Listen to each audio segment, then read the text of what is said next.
Bien, vamos a trabajar con el ejercicio número 48 de la guía. El ejercicio 48 dice, ¿cuál es el dominio de la siguiente función polinomial? Y nos muestra una función que es f de x igual a x cúbica más 2x cuadrada menos 3x más 1, ¿vale? Primero, recordemos lo que es una función polinomial. Bueno, una función polinomial se caracteriza porque la expresión que viene después de la f de x o después de la letra y es un polinomio, y recordemos que un polinomio son varios términos y que un término está separado de otro por signos más o por signos menos. Entonces podemos ver aquí claramente que hay 1, 2, 3, 4 términos, ¿vale? Ahora, para que también sea llamada función polinomial, obviamente tiene que tener su variable independiente, que en este caso es la letra x, pero aquí lo importante es que los exponentes de esa variable sean positivos, ¿de acuerdo? Positivos y enteros. ¿Eso qué significa, profesor?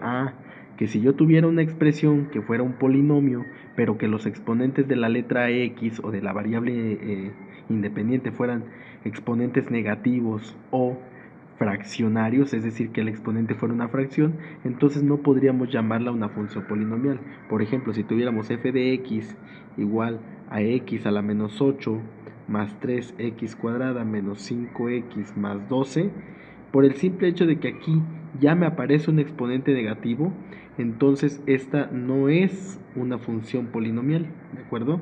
Si tuviéramos otro ejemplo, f de x igual a x cúbica menos 3x cuadrada más 8x más 10x a la 1/3, ¿de acuerdo? Aquí, por ejemplo, me aparece un exponente fraccionario, por lo tanto tampoco puede ser una función polinomial, ¿vale? Ahora, les estoy explicando un poquito de teoría porque realmente este ejercicio también requiere un poco de conocimientos teóricos de las funciones, ¿vale? La pregunta que me pide el ejercicio es ¿cuál es el dominio de la siguiente función polinomial? Recordemos que el dominio son todos los valores de x que yo puedo sustituir aquí y que al hacer operaciones me den un valor en y, ¿de acuerdo? Entonces, en una función polinomial yo puedo sustituir prácticamente cualquier valor de mi recta numérica, ¿sale? Todos los valores que vengan dentro de menos infinito hasta más infinito, incluido el cero. Si yo tomo alguno de estos valores y los sustituyo en mi función y hago operaciones, me va a dar un valor de y. Entonces, básicamente, en conclusión, el dominio de la función polinomial, de cualquier función polinomial, está dado por el conjunto de números que van desde menos infinito hasta más infinito. Si eso lo expresamos a manera de intervalo, iría menos infinito, coma, infinito, con paréntesis en los extremos porque es un intervalo abierto, ¿de acuerdo? Entonces, esto tiene que ver un poco con la explicación teórica de funciones polinomiales de su curso de matemáticas 4 o bien de precálculo, ¿vale? Y bueno, esta es la respuesta correcta. Nuevamente, el dominio de una función polinomial son todos los valores que van desde menos infinito hasta infinito. Y esa respuesta está en el inciso C. El problema 49 dice lo siguiente. La gráfica de x cuadrada menos 1 igual a y corresponde a una y vienen 4 opciones. Viene que es una recta, viene que puede ser una elipse, viene que puede ser una parábola o viene que puede ser una hipérbola. ¿Sale? Ahí está. Entonces la gráfica que me están dando es la gráfica de una función que es x cuadrada menos 1 igual a y. Solemos escribir la y del lado izquierdo, entonces la voy a escribir de manera elegante, y igual a x cuadrada menos 1. Y esta es la expresión que yo necesito averiguar qué gráfica dibuja, ¿vale? No necesitamos graficar para saber qué tipo de construcción se va a formar, solamente necesitamos analizar los elementos que contiene esta expresión, ¿vale? Bueno, en el caso de una recta, la recta tiene en su forma general la siguiente estructura: ax más by más c igual a 0, ¿sale? O bien puede tener una estructura en su forma simple como y igual a mx más b, ¿de acuerdo? En cualquiera, y bueno, puede tener más estructuras, pero aquí lo importante es lo siguiente: en cualquiera de los dos casos, tanto la x como la y tienen exponente 1, ¿de acuerdo? Y si ustedes observan la función que me está dando el problema, la x está elevada al cuadrado, solamente la y tiene exponente 1. Entonces, una ecuación de una recta, tanto la x como la y tienen exponente 1. Por lo tanto, recta no es la expresión que tengo aquí, ¿vale? Ahora, en el caso de la elipse, la forma más simple de la ecuación de la elipse, en su forma ordinaria, es x cuadrada entre a cuadrada más y cuadrada entre b cuadrada igual a 1. Hay más fórmulas o más ecuaciones, más modelos de ecuaciones de la elipse, claro que sí, pero tomo esta como referencia porque aquí lo importante es que en una ecuación de una elipse, tanto la x como la y, ambas están al cuadrado. Es necesario que ambas estén al cuadrado, y si se dan cuenta aquí, pues solamente la x está al cuadrado, por lo tanto no puede ser una elipse, ¿vale? Ahora, ¿qué pasa con la parábola? Bueno, la parábola, en su construcción más simple, tenemos lo siguiente: y cuadrada igual a 4px, ¿de acuerdo? Y cuadrada igual a 4px. Y hay otra fórmula también, otro modelo de ecuación de la parábola, que es x cuadrada igual a 4py, ¿sale? Entonces, si se dan cuenta, alguna de las dos variables está al cuadrado y la otra está con el exponente 1. Una está con el exponente cuadrado y la otra está con exponente 1. Entonces, si se dan cuenta, esta expresión se asemeja a la que nos da el ejercicio. Tenemos que la x está al cuadrado y tenemos que la y está a la primera potencia. Por lo tanto, la parábola es la gráfica que me genera esta expresión, ¿de acuerdo? Entonces, la parábola es la respuesta correcta. En este caso, como podemos ver, está en el inciso C, ¿vale? Ya nada más para concluir la explicación, en el caso de la hipérbola, es un modelo muy similar al de la elipse, solamente que en vez de sumar, se restan.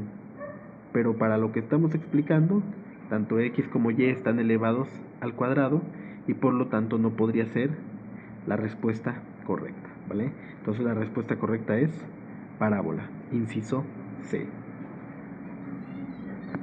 Bien, ahora vamos con el problema número 50. El problema número 50 me dice: determina el resultado de g de x menos f de x, y me dice que considere las dos funciones que me da el problema: f de x igual a 2x menos 3y más 5 y la función g de x igual a 7x más 5y menos 11, ¿vale? Entonces, tengo estas dos funciones, f de x y g de x, que vale cada una lo que está mostrado en el video aquí, y nos pide que hagamos una operación. La operación que tenemos que hacer es g de x menos f de x, ¿de acuerdo? ¿Qué operación es esta? Una resta. Es una resta o diferencia de funciones, ¿de acuerdo? Recuerden que nosotros, cuando tenemos dos o más funciones, también podemos hacer operaciones con ellas. En este caso, la operación que tenemos que hacer es una resta, ¿vale? Entonces, ¿qué es lo que vamos a hacer? Bueno, tenemos que la función g de x que es esta, le vamos a restar la otra función que es f de x, que es esta, ¿sale? Entonces vamos a hacerlo. Tenemos g de x. ¿Cuánto vale g de x? Pues todo esto que tengo aquí subrayado. Entonces es 7x más 5y menos 11, ¿sí? Y a todo eso le voy a restar, y después del signo negativo de la resta, acostúmbrense a poner paréntesis para poner la otra parte que van a restar, es decir, el sustraendo, ¿sale? Recuerden que una resta tiene un minuendo y tiene un sustraendo y obviamente el signo de la resta.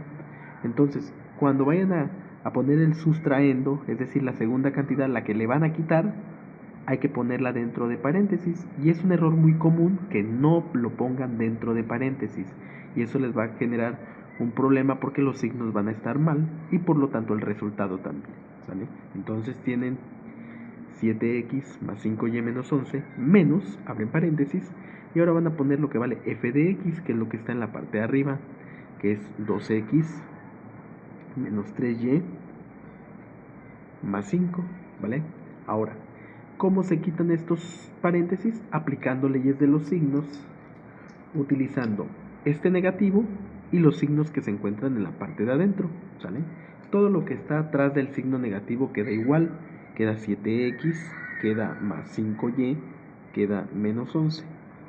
Aplicando leyes de los signos, menos por más me da menos 2x, menos por menos da más 3y, y menos por más da menos 5.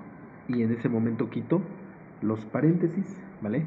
Ahora, ¿qué sigue después de esto? Tengo que reducir términos semejantes, entonces voy a reducir términos semejantes, ¿sale? Recuerden que los semejantes son los que tienen la misma letra y tienen los mismos exponentes, esas letras. Entonces, este 7x es semejante con el menos 2x. 7 menos 2 son 5x, siguen siendo x, ¿sale? Luego, 5y es semejante con más 3y. Entonces, 5 positivo más 3 positivo son más 8y, ¿sale? Y finalmente el menos 11 menos 5 es una suma de dos números negativos, entonces 11 más 5 son 16, pero son un 16 negativo, ¿de acuerdo?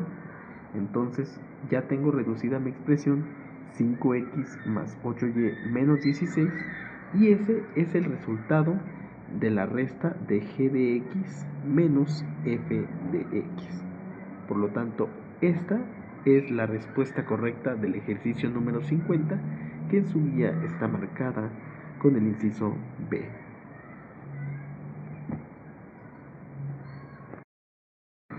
Bien, vamos a resolver el ejercicio 51, que dice lo siguiente. Un edificio hace una sombra de 4 metros con un ángulo de inclinación sobre el piso de 30 grados. ¿Cuál es la altura del edificio? Bueno, en la guía ya viene un dibujito aquí medio cucho, ¿verdad? También yo lo voy a hacer rápidamente. Tenemos aquí nuestro pequeño edificio, nuestro pequeño edificio con su puertita así toda chidita, y nos genera aquí un triángulo rectángulo, ¿vale? Aquí está marcado el ángulo de 90 grados. Nos dice que este ángulo mide 30 grados y que hay una sombra de 4 metros, esta sombra que va en el piso, obviamente, que se genera con el sol cuando se proyecta en el edificio. Nos pregunta cuál es la altura del edificio, es decir, nos pregunta la altura del edificio. Esa es la incógnita que nos pide resolver el problema. Bueno, como estamos trabajando con un triángulo rectángulo, entonces podemos trabajar con el teorema de Pitágoras o con las funciones trigonométricas. En este caso, tenemos que trabajar con las funciones trigonométricas porque nos está dando el valor de un ángulo de este triángulo rectángulo, que es 30 grados, ¿vale? Entonces, voy a dibujar el triángulo formalmente es decir, el triángulo sin edificio, sin nada, ¿vale? Para que veamos qué es lo que tenemos que hacer. Tenemos nuestro ángulo de 90 grados, ahí está. Tenemos que esta distancia mide 4 metros, que este ángulo mide 30 grados y nos pide el valor de este otro lado, ¿vale? De entrada podemos darnos cuenta que no nos pide el valor de la hipotenusa, porque recuerden que la hipotenusa es el lado que está opuesto al ángulo recto. Y este lado, entonces, es la hipotenusa, pero el problema no nos pide la hipotenusa.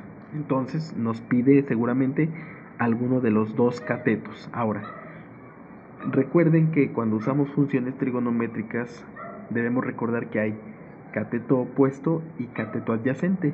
Y el saber cuál es opuesto y cuál es adyacente se determina observando primero nuestro ángulo de referencia.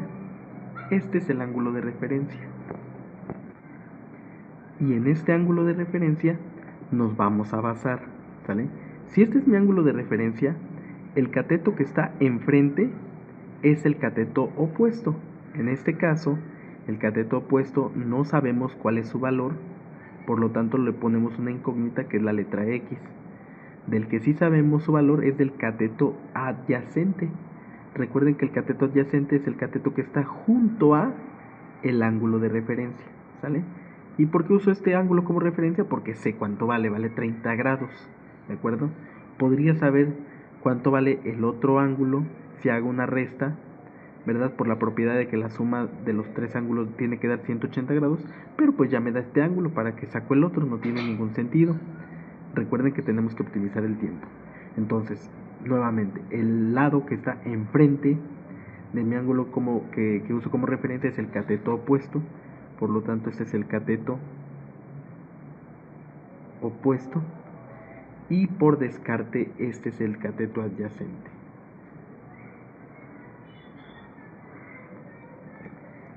Estas partes las tengo que tener bien claras para que entonces sepa la función trigonométrica que voy a utilizar a continuación, ¿sale? Mi incógnita es el cateto opuesto. Conozco el cateto adyacente y conozco el ángulo de referencia. Por lo tanto, necesito buscar una función trigonométrica que me involucre el cateto adyacente, el cateto opuesto y el ángulo que me están dando como referencia. ¿Cuál es esa función trigonométrica? Bueno, recordemos cuáles son las funciones trigonométricas básicas. Tenemos que la primera es la función seno de un ángulo, que es igual a cateto opuesto entre la hipotenusa. La otra es la función coseno, que es el cateto adyacente entre la hipotenusa. Y la otra función trigonométrica básica es la tangente, que es el cateto opuesto entre el cateto adyacente, ¿vale? ¿Cuál tiene cateto opuesto, cateto adyacente y ángulo? Aquí está. Es la función tangente, ¿vale? Tangente. Y bueno, entonces tenemos que la función que vamos a utilizar es tangente de un ángulo es igual al cateto opuesto entre el cateto adyacente. Y vamos a sustituir los datos que tenemos y los que no tenemos, ¿vale? Entonces tenemos que tangente de mi ángulo θ que estoy usando como referencia, que en este caso vale 30 grados, es igual al cateto opuesto, que en este caso es la incógnita X, entre el cateto adyacente, que en este caso vale 4 metros, ¿vale? Ahora, si yo quiero despejar X, porque ese es mi objetivo, entonces este 4 que está dividiendo lo voy a pasar multiplicando. Por lo tanto, si multiplico 4 por lo que vale la tangente de 30 grados, eso me va a dar el valor del cateto opuesto, que recuerden que en este ejemplo me representa la altura del edificio, ¿vale? Ahora, aquí hay un pequeño problema para ustedes, porque probablemente en su examen no venga el valor de la tangente de 30 grados, o quizá pues obviamente no van a tener calculadora para hacer ese cálculo. tienen que revisar su tabla de ángulos notables, funciones trigonométricas de ángulos notables, y entonces cuando la revisen recordarán que la tangente de 30 grados es exactamente igual a la raíz de 3 entre 3, ¿vale? Entonces es 4 que multiplica a la raíz de 3 entre 3, ¿sale? Ahí está. Todo esto va a ser igual a x. Hacemos la multiplicación, entonces sería el entero por el numerador. 4 por raíz de 3 es 4 raíz de 3 entre 3. Recuerden que cuando se multiplica un entero por una fracción, solo se multiplica el entero por el numerador y el denominador se pasa, ¿sale? 4 por raíz de 3 sobre 3 es igual a x, ¿sale? Aquí sucede algo muy curioso con este ejercicio, porque si observan las opciones de respuesta, pues ninguna coincide con esto, ¿verdad? Entonces, lo que se hace aquí es, normalmente lo que se hace es racionalizar un denominador cuando en la parte de abajo aparece un radical, y cuando se racionaliza pues queda de esta manera, pero tal parece que aquí lo hicieron todo al revés. Entonces, bueno, ¿cómo le vamos a hacer? Pues vamos a multiplicar esta expresión por el mismo radical que me aparece en mi ejercicio, ¿sale?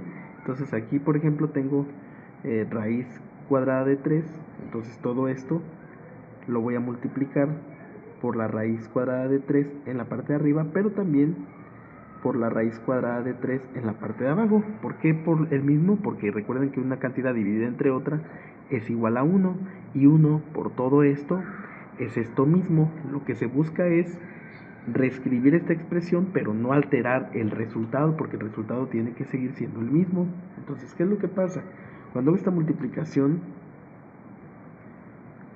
me queda en la parte de arriba 4, ¿sale? Me queda en la parte de arriba el 4, me queda el 4, ¿sí?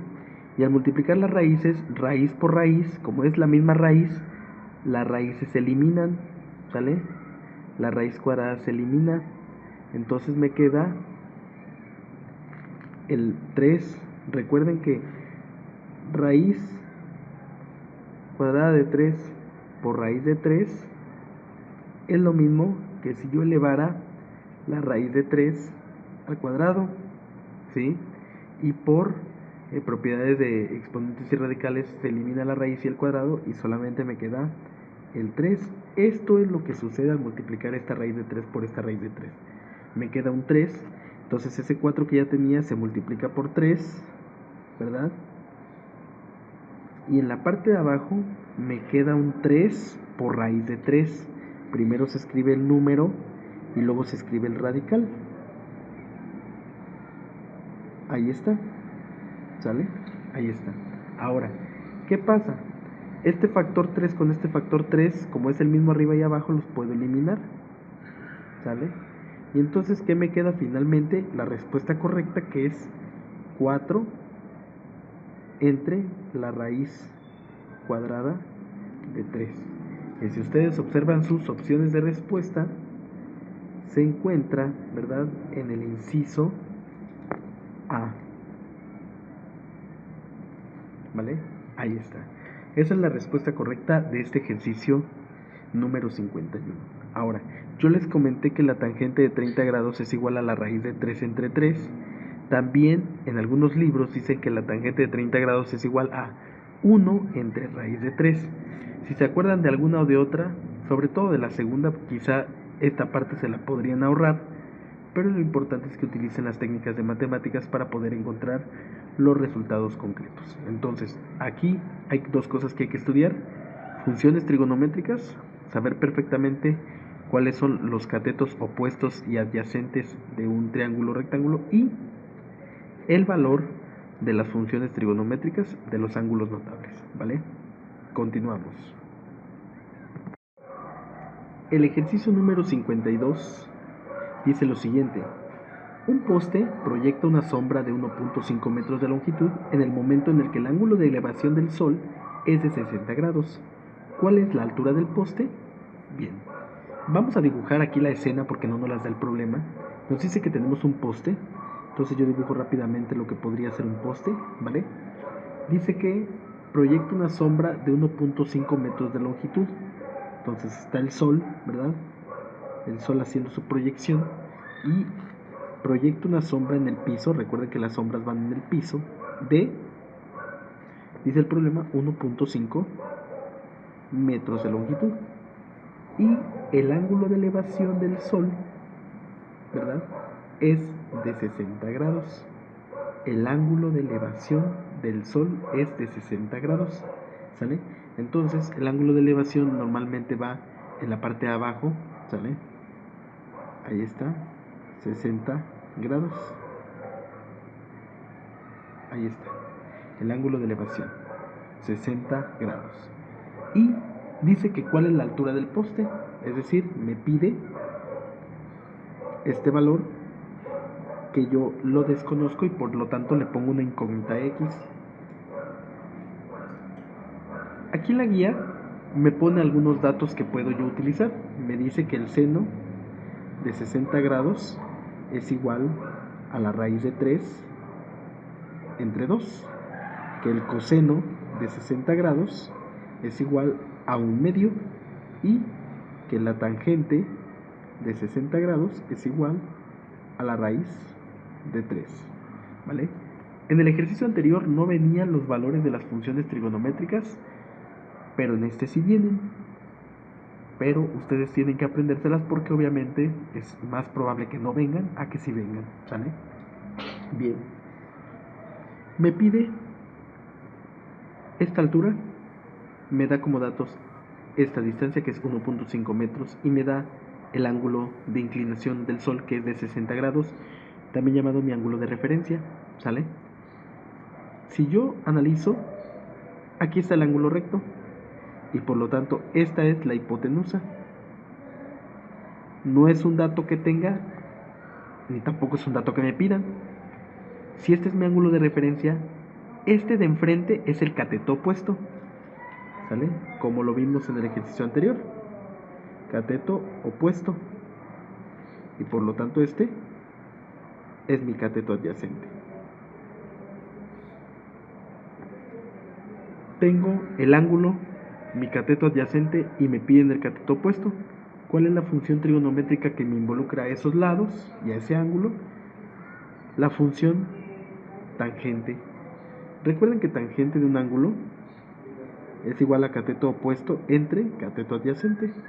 Entonces el ángulo que vamos a utilizar es 60 grados, sería tangente de 60 grados, es igual al cateto opuesto, que en este caso es mi incógnita X, y el cateto adyacente es 1.5. Ahora bien, para despejar X, este 1.5 que está dividiendo lo pasamos multiplicando, por lo tanto 1.5 por la tangente de 60 grados es exactamente igual a X, ¿vale? Ahora, sabemos que la tangente de 60 grados nos las da el ejercicio que en este caso vale raíz de 3. El 1.5, para tratar de adaptarlo a las opciones de respuesta, porque si observan sus respuestas ninguna trae decimales, entonces, bueno, sería 1.5 por la raíz de 3. Ese 1.5 lo vamos a convertir a fracción, ¿de acuerdo? ¿Cómo se convierte un número decimal a fracción? Bueno, el 1, si tienen un número decimal y lo van a convertir a fracción, lo que hacen es colocar la línea de la fracción, colocar este número sin decimales en la parte de arriba, en la parte de abajo siempre comenzar con un 1 y se colocan ceros tantas cifras decimales haya después del punto. En este caso hay una sola cifra, por lo tanto se coloca un 0 y se reduce esa fracción si es necesario. Por lo tanto 15 décimos sacándole quinta, 15 entre 5 me da 3, 10 entre 5 me da 2, 3 medios. Quizá para muchos 1.5 lo pudieran haber visto como 3 medios de manera pronta, pero esta es la manera correcta de convertir un número decimal a una fracción, ¿sabe? Entonces 1.5 es lo mismo que 3 medios, que multiplicaría la raíz de 3. Entonces recordemos que cuando tenemos una cantidad en este caso un radical por una fracción, se multiplica el radical por el numerador, sería 3 por raíz de 3, todo eso dividido entre 2. Y ese es el valor del poste, que en este caso está representado con mi incógnita x. Esta es la respuesta correcta del ejercicio número 52, que en su guía está con el inciso A. Entonces, muy importante, la unidad, en este caso esta cantidad está expresada en metros, ¿verdad? Porque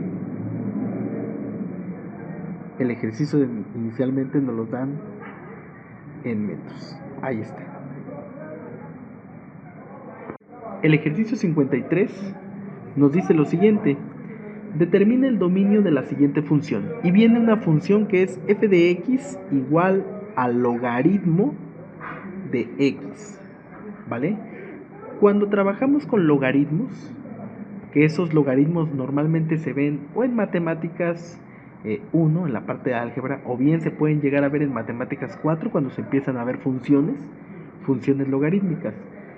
Ustedes deben de recordar que un logaritmo, en su argumento, el argumento es esto que viene aquí delante de la palabra logaritmo. Y para que yo pueda resolver un logaritmo, el argumento, esto que tengo aquí adelante del símbolo de logaritmo, ese argumento tiene que ser un número positivo, un valor positivo. En otras palabras, el argumento tiene que ser mayor a 0, ¿sale? No puede ser ni 0 ni negativo, porque entonces si ustedes calculan el logaritmo del 0 o el logaritmo de un número negativo, simplemente no existe, ¿vale? Eso se lo debieron de haber explicado en su clase de funciones. Ahora bien, en este caso es una situación muy sencilla porque lo que tenemos adentro en el argumento es x. Por lo tanto, para que yo pueda utilizar para que yo pueda obtener el logaritmo de esta función, x tiene que ser mayor a 0, ¿sale? X tiene que ser mayor a 0. Recuerden que el dominio de una función, el dominio, son todos los valores que puede tomar mi variable x, o en este caso mi argumento, para que yo pueda obtener un valor de y, ¿de acuerdo? Entonces x tiene que ser mayor o igual a 0, que esto representado en intervalo me dice que son todos los valores que son mayores a 0, y para eso se utiliza el 0 y un paréntesis porque es un intervalo abierto, porque el 0 no va dentro del dominio, hasta valores tan positivos que lleguen al infinito, ¿sale? Y para el infinito también se utiliza intervalo abierto. Entonces, y esta es la respuesta correcta del ejercicio número 53, que está marcada en el inciso B. Para el ejercicio 54, que dice, determina el dominio de la función y igual al logaritmo de x menos 2, es algo muy similar al ejercicio anterior. Tenemos la función y igual al logaritmo de x menos 2. Todo esto que está delante de la palabra logaritmo es el argumento de la función. Entonces, si partimos de que el dominio son todos los valores que puedo sustituir en este caso en el argumento para que yo pueda obtener un valor en y, ¿verdad? Para yo obtener ese dominio,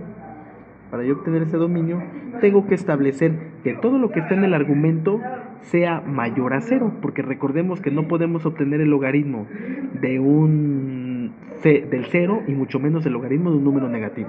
Por lo tanto, establecemos que x menos 2, tomamos nuestro argumento completo, tiene que ser mayor a 0. Y despejamos x en esta desigualdad, que se despeja como en una ecuación normal. Por lo tanto, este 2 que está restando pasaría sumando, sería x mayor que 0 más 2, y 0 más 2 pues sigue siendo 2. Por lo tanto, x tiene que ser mayor a 2 para que yo lo pueda sustituir aquí, y entonces puedo obtener el logaritmo de un valor y me dé por lo tanto un valor en y. ¿Esto cómo se expresa en desigualdad? En intervalo, porque esta es la desigualdad. En intervalo yo lo puedo expresar, si dice que x tiene que ser mayor a 2, utilizo el 2, pero le pongo un paréntesis porque el 2 no va incluido en mi dominio, ¿verdad?